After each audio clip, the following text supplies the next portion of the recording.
قبول کرتے ہیں دوستو۔ چلیے آگے بڑھتے ہیں۔ اب 3 واقعات ہم آپ کے حوالے کریں گے، غور سے سنیے گا۔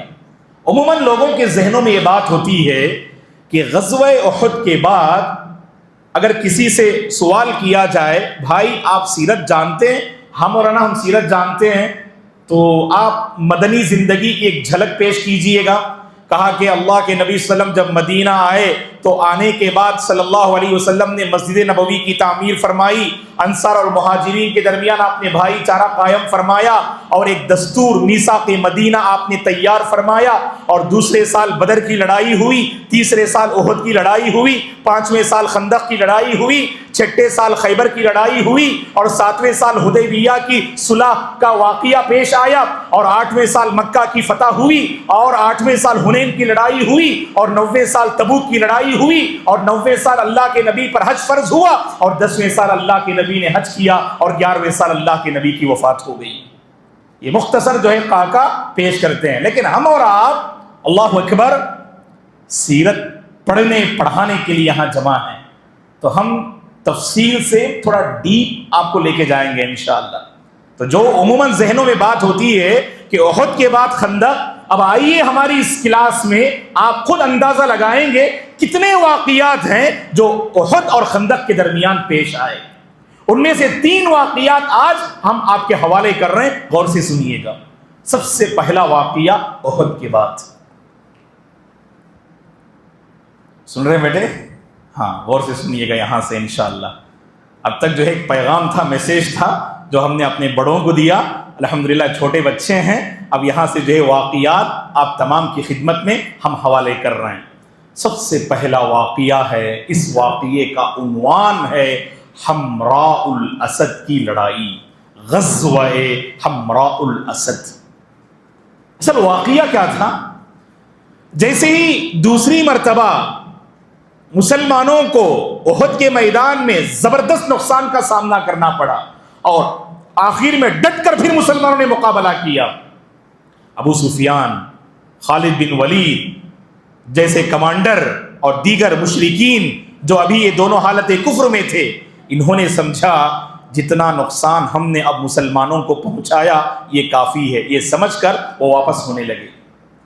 پہلی بار مسلمانوں کو کامیابی ملی، اور صحابہ سے کیا بھول ہوئی، اس بھول کے نتیجے میں زبردست نقصان کا سامنا کرنا پڑا، اور پھر آخر میں ڈٹ کے مسلمانوں نے مقابلہ کیا، تو پھر مسلمانوں کے حق میں یہ جنگ آئی اور مشرکین واپس ہو گئے۔ 70 صحابہ شہید ہوئے، بہت سارے صحابہ زخموں سے چور ہو چکے تھے۔ جانتے ہیں کیا ہوا؟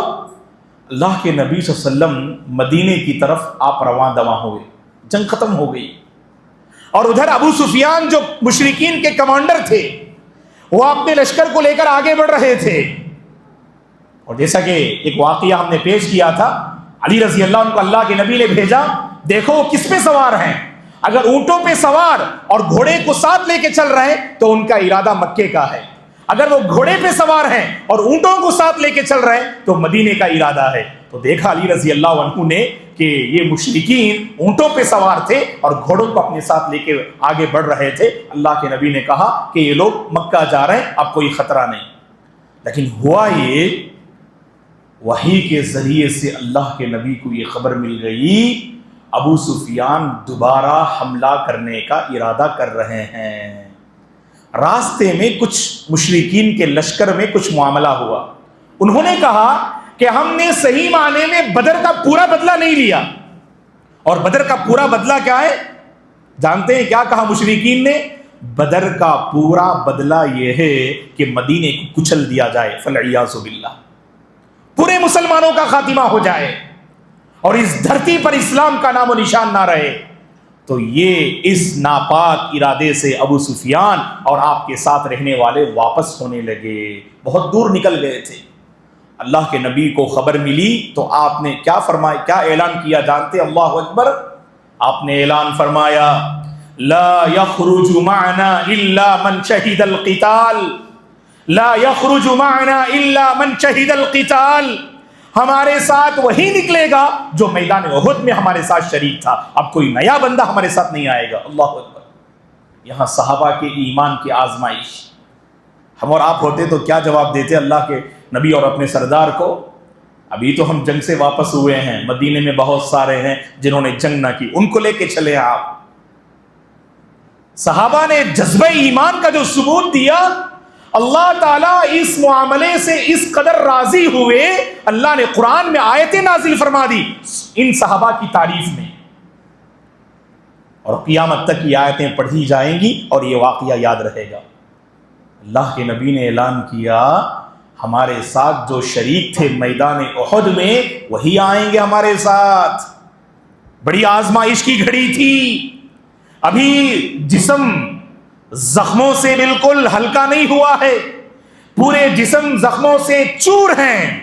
اللہ کے نبی کا اعلان، پھر دوبارہ کھڑے ہو گئے صحابہ برسر پیکار لڑنے کے لیے۔ کہا اللہ کے نبی سے، اے اللہ کے نبی ہم آپ کے ساتھ ہیں، حکم دیجئے گا کہاں چلنا ہے اور کدھر چلنا ہے۔ اللہ اکبر۔ اور بعض لوگوں نے آ کے ڈرایا، پھر دوبارہ پوری طاقت اور زور کے ساتھ یہ مشرکین تم پہ حملہ کرنے کے لیے آ رہے۔ اللہ نے قرآن میں آیتیں نازل فرمائی، الذین استجابوا للہ والرسول من بعد ما اصابهم القرح للذین احسنوا منهم واتقوا اجر عظیم۔ صحابہ کے انہی صحابہ کے بارے میں فرمایا ابھی ان کے زخم پوری طرح سے سوکھے نہیں، ابھی زخم تازہ ہیں۔ ان سے کہا گیا کہ نکلنا ہے اللہ کی راہ میں اور مقابلہ کرنا ہے۔ انہوں نے اللہ اور اس کے رسول کی دعوت پہ لبیک کہا، اللہ نے ان کے لیے بڑا عظیم اجر تیار کر رکھا ہے۔ آگے اللہ نے کیا کہا جانتے ہیں؟ الذین قال لهم الناس ان الناس قد جمعوا لكم فاخشوهم فزادهم ایمانا وقالوا حسبنا اللہ ونعم الوکیل۔ بعض لوگوں نے ڈراتے ہوئے کہا بھائی مت بڑھیں آگے، آپ ابھی زخموں سے چور ہیں، پوری طرح سے جان اور روح پرواز ہو جائے گی، مقابلہ نہیں کر سکتے۔ تو ان صحابہ نے کہا حسبنا اللہ ونعم الوکیل۔ اللہ کے نبی نے بھی سب سے پہلے اپنی زبان مبارک سے فرمایا۔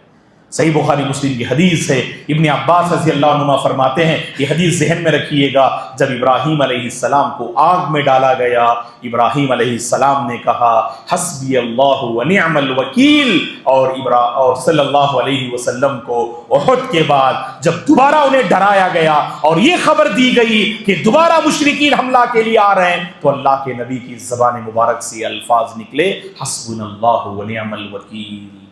اس سے اہل علم کہتے ہیں جب کوئی مشکل گھڑی آتی ہے نا دوستو، گھبرانا نہیں، پریشان نہیں ہونا، اللہ ہمارا محافظ ہے، اللہ ہمارا ساتھ دے گا۔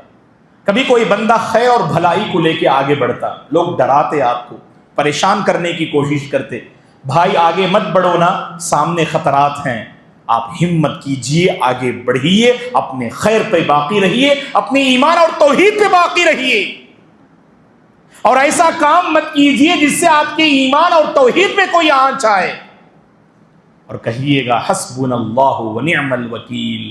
مصیبت اور پریشانی کی گھڑی میں جب اس ذکر کا اہتمام ہو، اللہ کی طرف سے مدد آتی ہے۔ مدد کیسے آتی ہے؟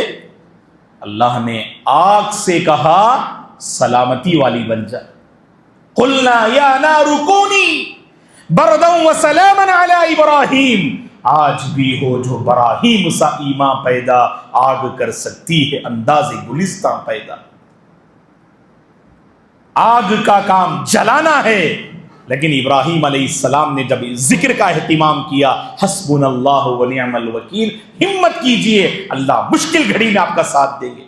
کبھی کاروبار تجارت کو لے کر آپ پریشان ہیں، ایجوکیشن کو لے کر آپ پریشان ہیں، گھریلو معاملات کو لے کر آپ پریشان ہیں، خاندان کی کوئی الجھن کو لے کر آپ پریشان ہیں، گھبرانا نہیں، آپ ذکر کا اہتمام کیجئے، اور خاص کر ایسے اذکار کا اہتمام کیجئے، اللہ کی قسم پروردگار نکلنے کی راہیں ہموار فرمائیں گے، اس تنگی سے آپ کو سبحان اللہ نجات دلائیں گے، اس مصیبت سے اللہ تعالیٰ آپ کو نجات دلائیں گے، بے برکتی کا خاتمہ ہوگا، مصیبت کا خاتمہ ہوگا، پریشانیوں کا خاتمہ ہوگا، اور وہاں سے اللہ آسانیاں پیدا فرمائیں گے۔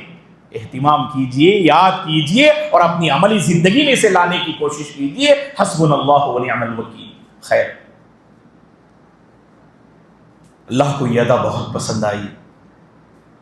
چوتھا پارہ پڑھیے، فورتھ، لن تنالوا اس میں اللہ تعالیٰ نے سورہ آل عمران ختم ہونے سے پہلے یہ پورا مضمون اللہ نے بیان کیا ہے. الذین استجابوا للہ والرسول سے چند آیات کریمہ اسی جو ہے واقعے سے متعلق نکل گئے.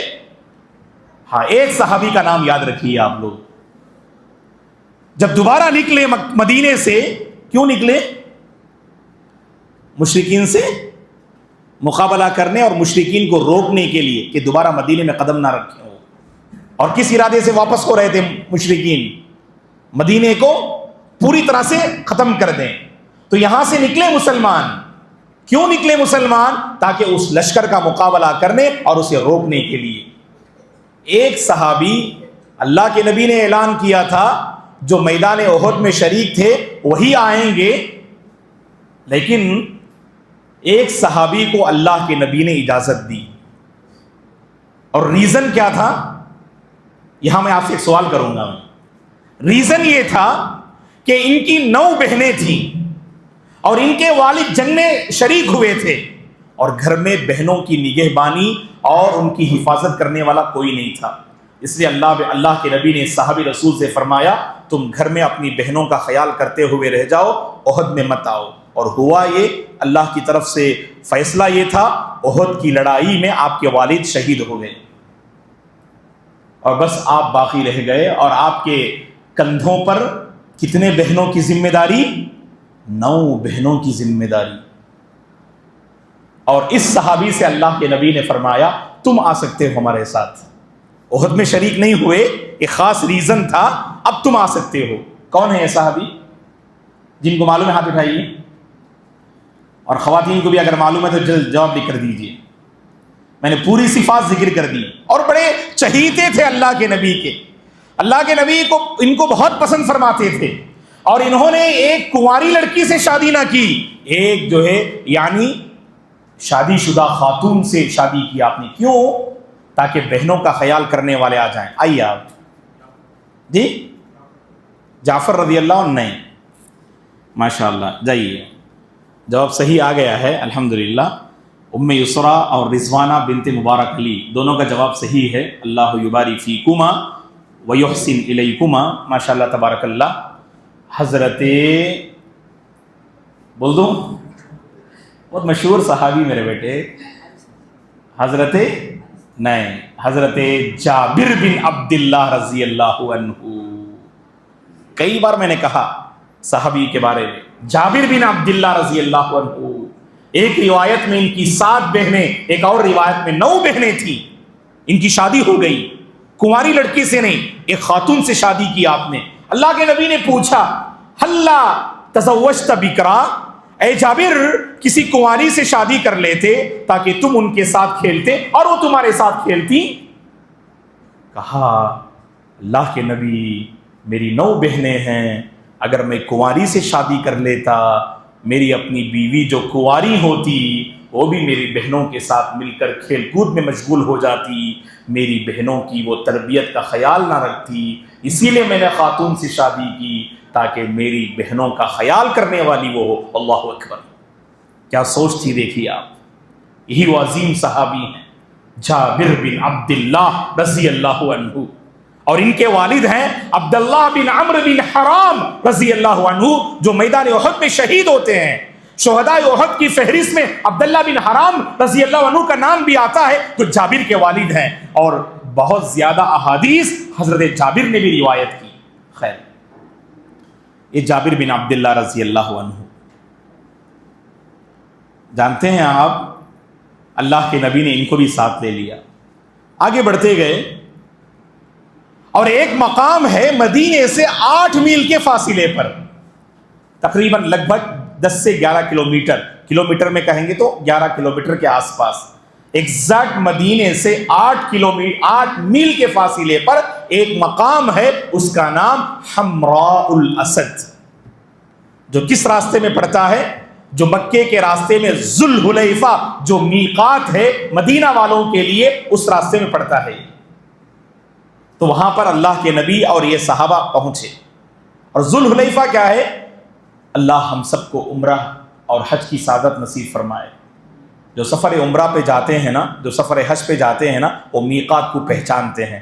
اللہ کے نبی نے پوری دنیا سے آنے والوں کے لیے چند جگہیں آپ نے مقرر فرمائیں کہ اگر آپ ادھر سے آئیں گے، اس ڈائریکشن سے آئیں گے، وہاں پہنچ کر آپ کو نیت کرنی ہے، عمرہ ہو کہ یا حج، وہاں پہنچ کر آپ کو نیت کرنی ہے۔ وہاں اگر آپ نے نیت نہ کی، نہ آپ کا عمرہ قبول ہوگا، نہ آپ کا حج قبول ہوگا۔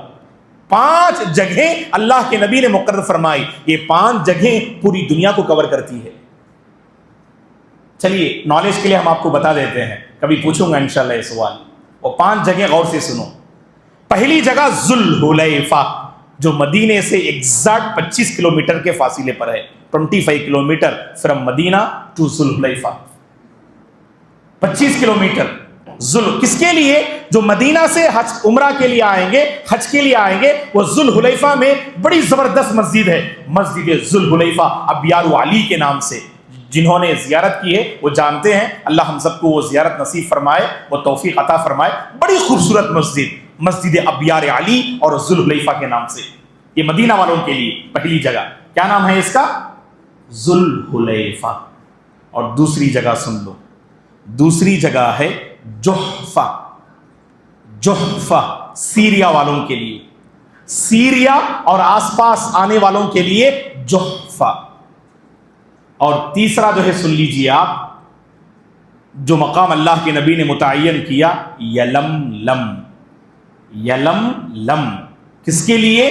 یمن، ہندوستان، پاکستان وغیرہ کے لیے۔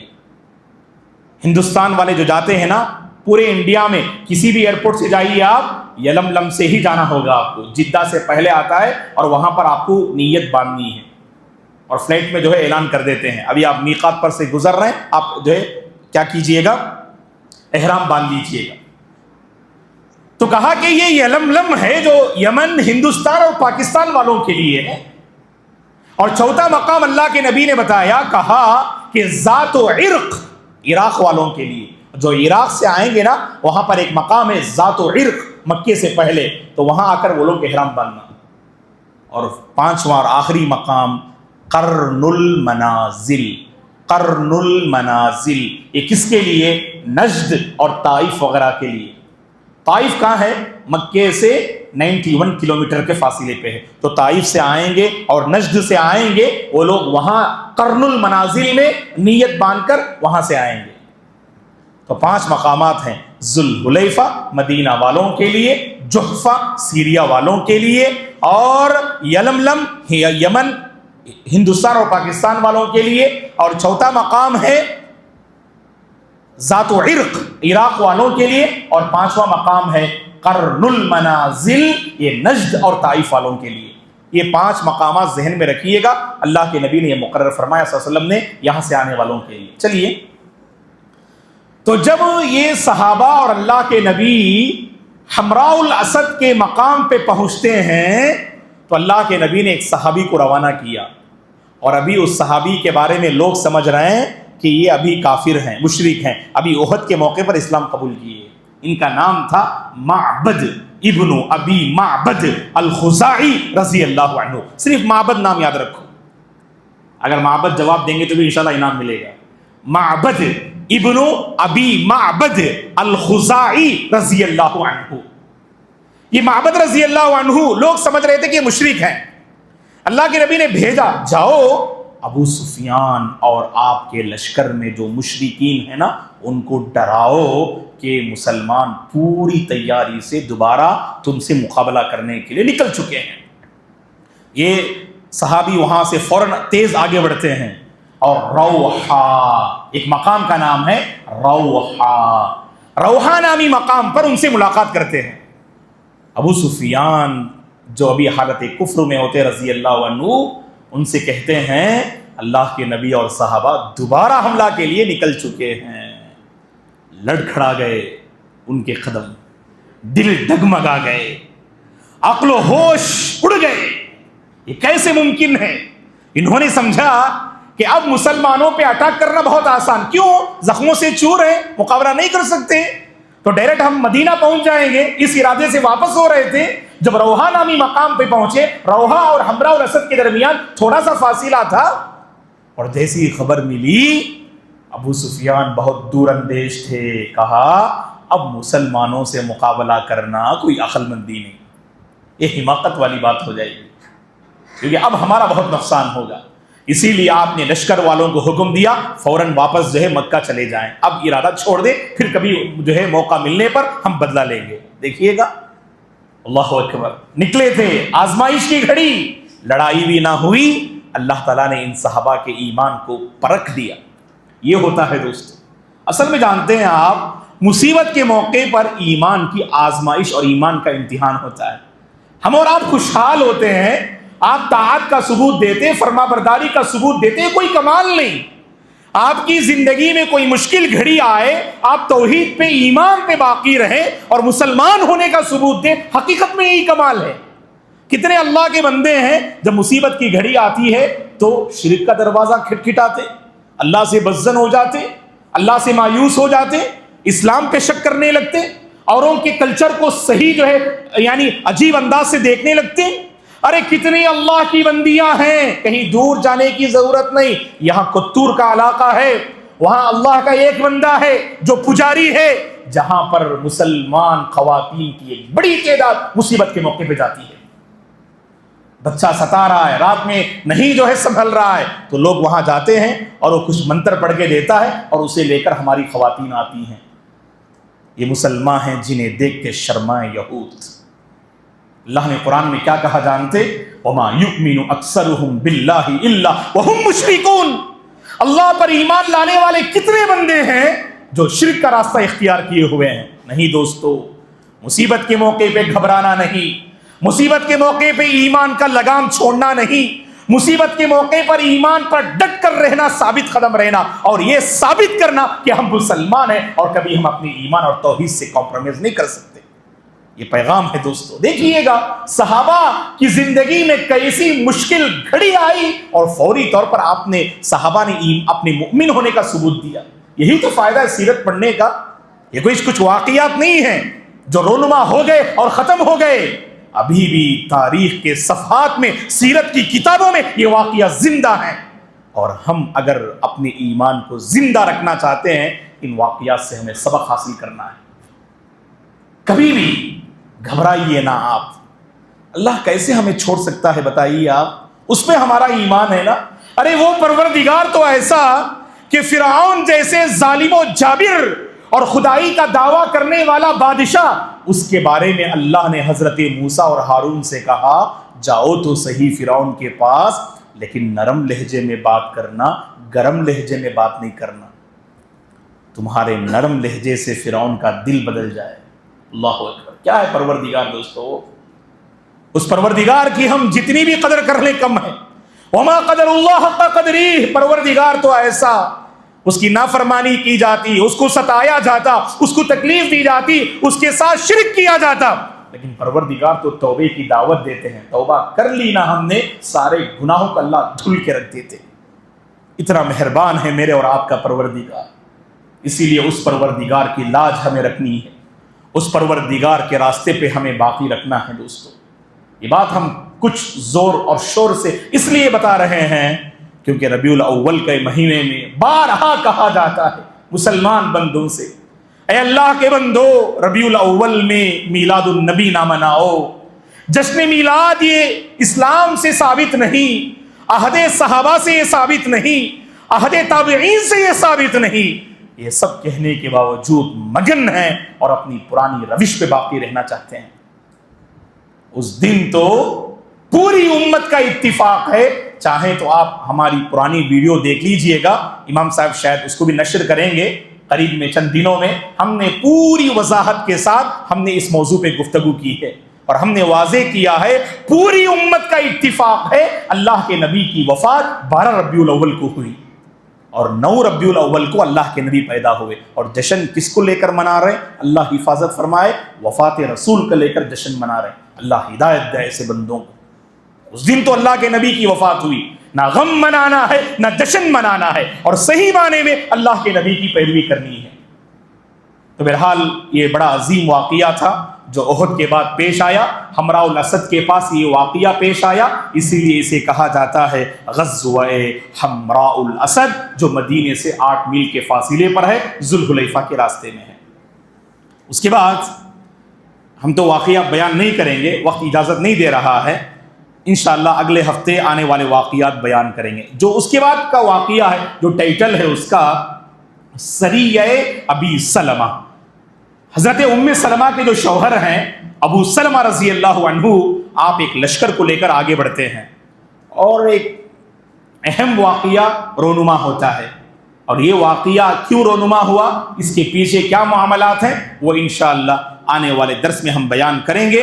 اللہ سے ہماری دعا ہے اللہ تعالیٰ مجھے اور آپ کو مرتے دم تک کتاب و سنت پہ باقی رکھے، اللہ کے نبی کے طریقے کو، آپ کی سنت کو، آپ کی زندگی کو دل و جان سے اپنانے کی اللہ توفیق عطا فرمائے، آپ کی سیرت کو پڑھ کر آپ کی سیرت سے حاصل ہونے والے اسباق کے مطابق زندگی گزارنے کی پروردگار توفیق عطا فرمائے، مصیبت کی گھڑی میں صبر کرنے کی اللہ توفیق عطا فرمائے۔ یہ کالے بادل جو ہندوستان میں منڈلا رہے ہیں، اللہ تعالیٰ ان کالے بادلوں کا خاتمہ فرمائے، اللہ روشن صبح نصیب فرمائے، اللہ روشن صبح اور روشن مستقبل اللہ مسلمانوں کو نصیب فرمائے، سرزمین ہندوستان میں پوری امت مسلمہ کی اللہ حفاظت فرمائے، ہمارے مساجد و مدارس کی اللہ حفاظت فرمائے، اللہ ہمارے حکمرانوں کو صحیح سمجھ عطا فرمائے، وہ مسلمانوں کو سمجھنے کی اللہ انہیں توفیق عطا فرمائے، مسلمانوں کے پاس پایا جانے والا پاکیزہ دین کو اپنانے کی اللہ انہیں توفیق عطا فرمائے، اللہ ان کے دلوں کو اسلام کے لیے کھول دے، اللہ ان کے دلوں کو ایمان کے لیے کھول دے،